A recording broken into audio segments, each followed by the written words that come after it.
Swali la pili, nishai kuongelea issue ya drone. Na hili pia natoa sana wito. Na matokeo yake ndo tumeona. Juzi nikwambia nimeenda TANESCO. Wamezindua drone za kisasa ambazo zitaboresha sana ufanisi wa TANESCO. Zina thermal lakini zinaweza kaangalia mionzi inayovuja katika cable zile. Wanafunzi, tupo sehemu tunakuja kupata elimu.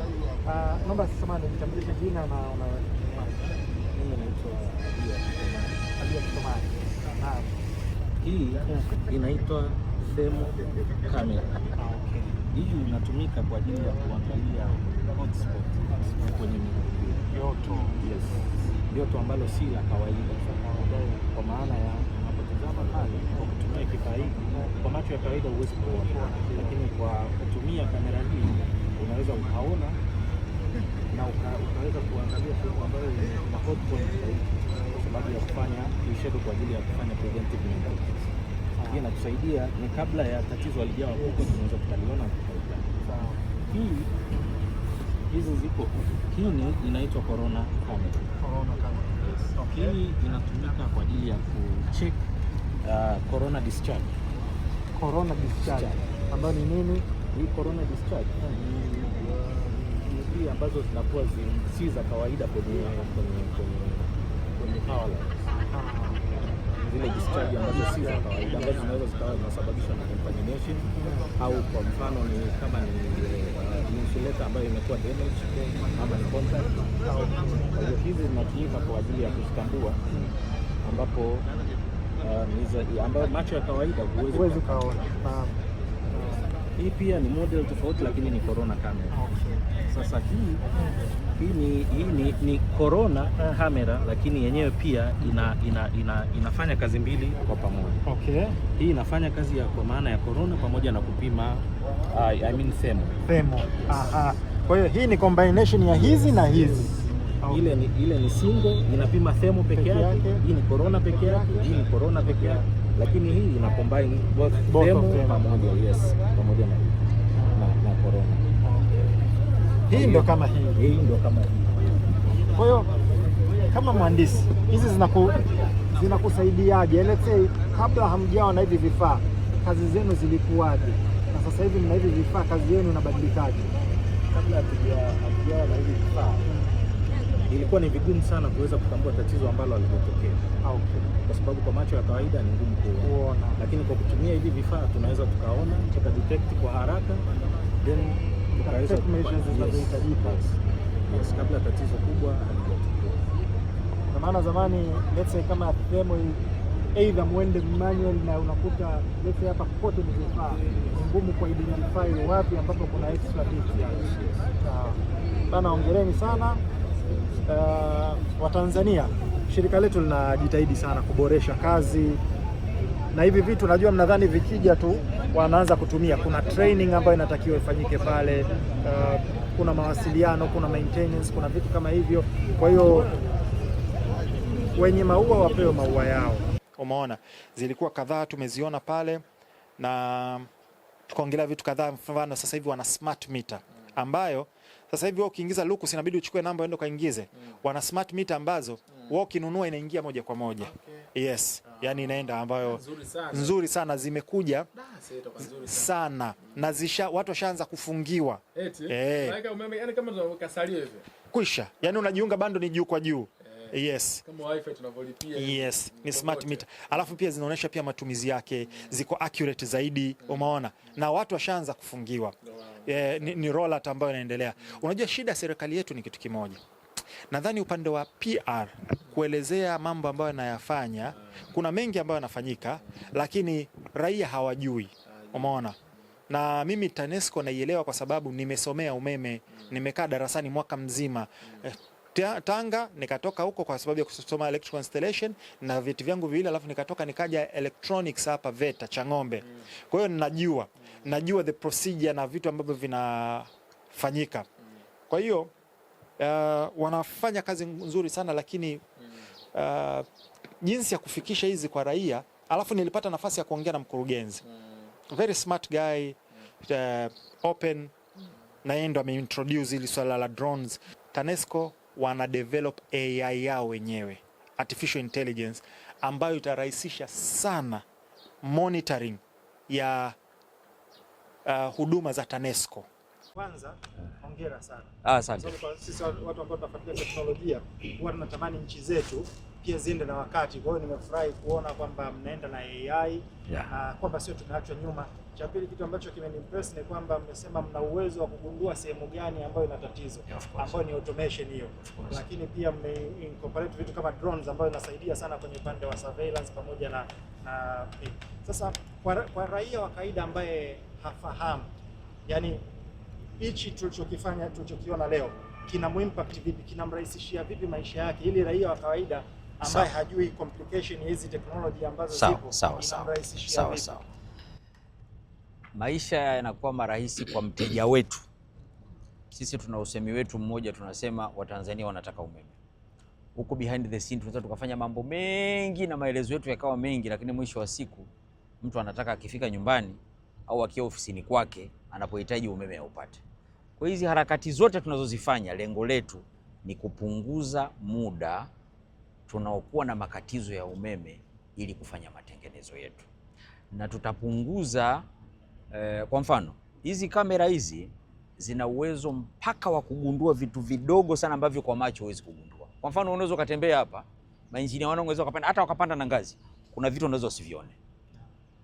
Kwa hiyo kwa kutumia hizi drones na kamera zake ambazo ziko very sharp na zimekuwa designed kufanya kazi hizi, zinaweza zikakuza picha kwenye kiwango ambacho akirudi sasa kwenye kompyuta akaona sehemu ambayo asingeweza kuona kwa macho.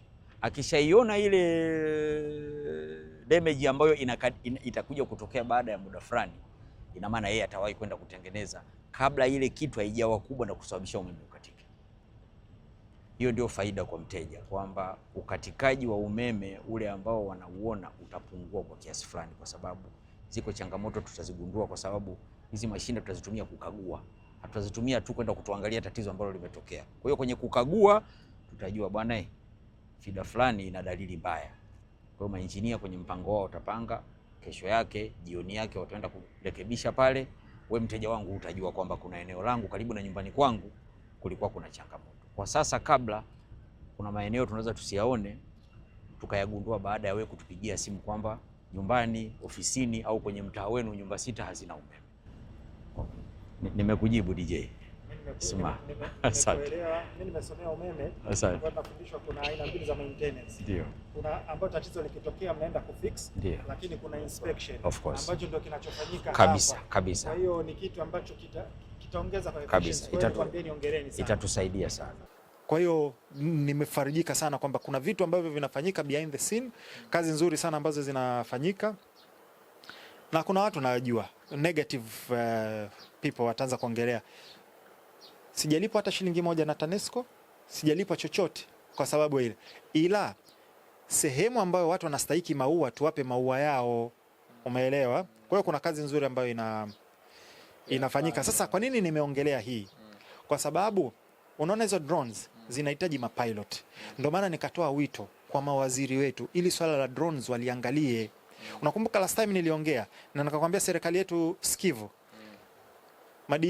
Drone operators ambao ni consumer tulijikusanya, akaja mmoja wa wasimamizi wa TIA anaitwa Bwana Ibrahim, akakaa na sisi.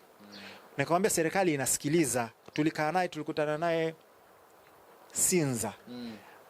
Akatoa maelezo yake na sisi tukatoa maelezo yetu, tukamwambia changamoto zetu, akazichukua kazi note, akasema anaenda kuzifanyia kazi na tunasubiri tuone matokeo ya yale aliyoenda kufanyia kazi. Lakini pia na sisi akatuambia njia za kufanya ili kupata. Kwa hiyo serikali ni sikivu. Mimi nawaambia watu tuache kulalamika. Nikikwambia juhudi ambazo nimezifanya mimi binafsi DJ Sma, kuanzia ile issue ya polisi jinsi nilivyopambana mpaka nikaipata, kuna issue ya TRA nilikwambia changamoto mpaka nikaongea nao tukafanya dialogue, nikarudi nikapata huduma nzuri. BASATA same thing, tumeenda tumekaa nao wametusaidia. Kuna issue ya drones, wanasikiliza yani ni hivi, yes, ma DJ ni hivi. Nawaambia vijana wenzangu, mkiona kuna changamoto jikusanyeni, alafu nendeni mkaongea na serikali muone kama msikii. Lakini ukikaa pembeni unaongea na kuchonga, haijengi. Yes bana, bla bla bla bla bla bla bla bla. Ongea. Juzi nilimuuliza mkurugenzi wa TANESCO, mnafanya kazi nzuri sana, ni kitu gani ambacho sisi raia tunaweza tukasaidia ili kazi yenu iwe na ufanisi na vitu kama hivyo? Mimi nina falsafa yangu ambayo naamini kwamba nchi yoyote ili iendelee lazima kuwa kuna ushirikiano kati ya serikali na raia. Ni kweli. Kuna PPP ambayo ni public and private sector. Hiyo ni tofauti, lakini mimi naongelea kwa raia wa kawaida kabisa. Mimi naona unachokifanya TANESCO na juhudi mlizozifanya na vitu kama drones na ni kitu ambacho nishaiko kukiongelea umuhimu wake na nimejifarijika sana kama mtu wa teknolojia. Lakini ili kama taifa tusonge mbele lazima tushirikiane. Kitu gani ambacho ungependa sisi kama raia, mimi naongea kama raia wa kawaida, to play our part ili kufanya kwa TANESCO kazi yako iwe rahisi na wewe ku play our part ili kwa pamoja tuzidi kwenda mbele. Hiyo ni kwa upande wa raia wa kawaida. Lakini pia hapa kuna watu wa media. Kuna ushirikiano gani kati ya TANESCO na media ambao tukishirikiana kwa pamoja taifa litazidi kwenda mbele? Kwanza mimi nakushukuru. Na mimi kwenu nyinyi watu wa media, nyinyi ni wadau muhimu sana kwenye kazi zetu. Kwa sababu huduma yetu sisi tunayoitoa ni very touching. Na tunagusa kila mtu. Kwa sababu sisi ni sekta wezeshi. Ili ufanye kazi yako yoyote unahitaji nguvu ya umeme. Na ndio maana serikali imewekeza vya kutosha. Nimesema tuna assets karibu za trilioni 26.5. Sasa wananchi wana role kubwa sana. Hii miundombinu yetu sisi kama nilivyosema, hizo kilomita zimesambaa, ni miundombinu yenye thamani kubwa sana. Na huko kote raia wetu wako. Cha kwanza tunachoomba wananchi wetu wajue kwamba zile mali ni za kwao. Na watusaidie kwa namna wanavyoweza kuzihakikisha ziko salama. Wao sio wataalamu wa ulinzi, wao sio walinzi, wao sio wataalamu wa TANESCO. Lakini wanafahamu kwamba ziko nyakati ambazo miundombinu yetu sisi inashambuliwa. Wako watu wanaiba nyaya zetu, watu wetu wana damage transformer zetu. Na kufanya vile kunasababisha eneo lile linakosa umeme. Na likikosa umeme, mwananchi ambaye hakuwa sehemu ya ule uhalifu, kazi yake ni kutupigia sisi simu na kutoa complaint. Na sisi tuna respond, tunakwenda. Tukienda, tunakwenda kulazimika kutumia resource ambazo zingetumika kumpelekea umeme mtu ambaye hana, kurekebisha damage ambayo imesababishwa na uhalifu wa mtu. Kwa kitu kikubwa tunachoomba jamii tushike mkono ni kuwa walinzi wa zile mali. Miundombinu ya TANESCO mingi ni ya gharama kubwa, lakini mingine ni ya hatari. Sababu ile ni umeme. Kwa hiyo wananchi watusaidie pale wanapoona wako watoto wa majirani, watoto wao wanaonyemelea vifaa vyetu, watusaidie kwanza kukemea, lakini la pili kutupa taarifa. Bahati nzuri ziko namba zetu ambazo unapiga bure 180 ambazo tunazitumia kwa ajili ya kupokea complaints au behavior ya umeme kutoka kwa wateja wetu. Watufahamishe pia ambapo kuna shida ambayo inaonekana mtu aidha anataka kudamage miundombinu yetu na mambo mengine. Huo ni msaada mkubwa sana ambao tunaomba nyinyi watu wa media mtusaidie. Lakini la pili, wananchi wema, wateja wetu wote na ambao pia hawajao wateja wetu, waendelee kutusaidia. Na tunashukuru sana, tunaendelea kupata ushirikiano, lakini ushirikiano huu ni endelevu, tuendelee kuupata kutoka kwa jamii. Lakini la pili, sisi tumejitolea kwa miongoni mwa mashirika ya kwanza ambao tumeamua kuzungumza na mteja moja kwa moja. Wenzetu walio wengi wanazungumza na wateja wao kupitia media, anafanya press conference, anafanya nini, anatoa release, lakini sisi tumetengeneza platform za kuchati na wateja. Tunazungumza na wateja sisi. Au mameneja wangu mimi kupitia maafisa wao wanazungumza na wateja kwenye platform zote, WhatsApp group na nini. Tunaomba wateja wetu waendelee kutupa ushirikiano. Zile platforms zinatusaidia sana sisi na zinawasaidia wao. Tunapata taarifa nyingi kutoka kwao juu ya changamoto zetu ambazo zinaendelea huko mtaani. Waendelee kutumia zile platform vizuri, na tunaenjoy sana ushirikiano tunaopata, na tunaendelea kuongeza base, tuendelee kufikia wateja wengi. Kwa hiyo zile platforms ni halali, na ambao hawajajiunga wajiunge kwenye mitaa yao, kwenye vijiji vyao, kwenye vitongoji. Zinatusaidia na sisi tunataka kuongeza base ya namna tunavyowasiliana, ili tukitoa statement iwafikie wateja wengi kadri inavyowezekana. Na mambo mawili kwa kuanzia kwa leo, wateja wetu wakiendelea kurespondi vizuri kama wanavyo respond, sisi tunafurahi. Both wanaotupongeza sisi tunashukuru sana, wanaotukosoa pia sisi pia tunashukuru, kwa sababu tuko subject na criticism. Hii ni mali ya umma, sisi tumeajiriwa kwa ajili ya kuwatumikia watu.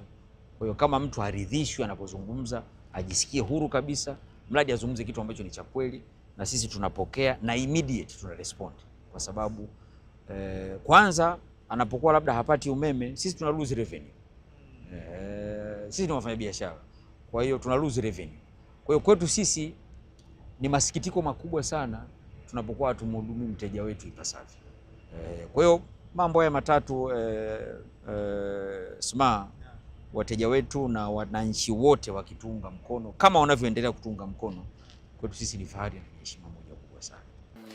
Alitoa jibu moja ambalo nilipenda, akasema investment ambayo inafanyika kwenye TANESCO na serikali ni kubwa sana, na kuna miradi mingi, kuna REA ambayo inafanya kazi, ila kuna TANESCO yenyewe vitengo vyao, kuna kama nilivyokuambia kuna kitengo ambacho cha AI na IT, kuna hizo drones ambazo zimeletwa, lakini kuna wahuni ambao wana sabotage,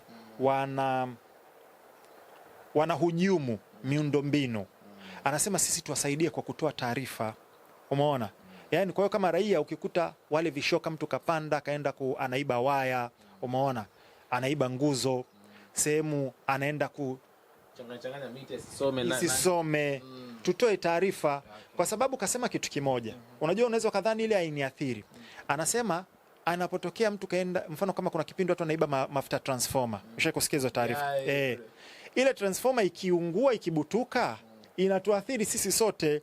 Sawa, cha kwanza. Cha pili, kama walikuwa na transformer 10 ambazo walitakiwa enda wakazifunge sehemu mpya, inapoharibika hii transformer, resource au rasilimali ambazo zilitakiwa zitumike sehemu nyingine, yes, inabidi zitumike huku ili kurecover.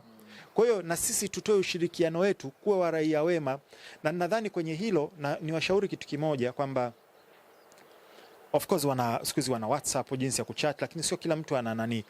Natamani ingekuwa kwenye kila nguzo, lakini nadhani gharama inaweza ikawa kubwa, ila kama wataweza kwenye kila nguzo, au kama sio kila nguzo, kila mtaa ijulikane nguzo ya kwanza na ya mwisho iwekwe namba za TANESCO, wachukue vile vibati waandike emergency number, igongewe kwenye mstimu. Kwa hiyo mtu yeyote anapoona emergency wakati wowote, either anajua tu kuna namba ya TANESCO, anatoa piga simu hapo hapo chap. Kwa hiyo wakiweza kufanya kwenye nguzo zote itakuwa ni vizuri, japokuwa ninajua ni gharama, sijui kama wanaweza kuimudu. At least ikishindikana kwenye kila nguzo ya kwanza na ya mwisho kila mtaa. Kwa hiyo raia waambiwe kwamba ukitaka namba ya emergency ya TANESCO, nenda either mwanzo wa mtaa au mwisho wa mtaa. Nguzo ya kwanza utakuta kuna namba pale, ili sisi tutoe taarifa. Taifa lolote ili liendelee, inabidi kuwe kuna mashirikiano kati ya raia na serikali yake. Serikali iwasikilize raia, raia wasikilize serikali, serikali iwatengenezee mazingira mazuri raia, raia wanapoona kwenye serikali kuna makosa wawarekebishe, na serikali wapokee marekebisho wanapoona kwamba kuna sehemu inatakiwa kurekebishika. Kwa pamoja tunashikana mkono, tunaenda. Naam.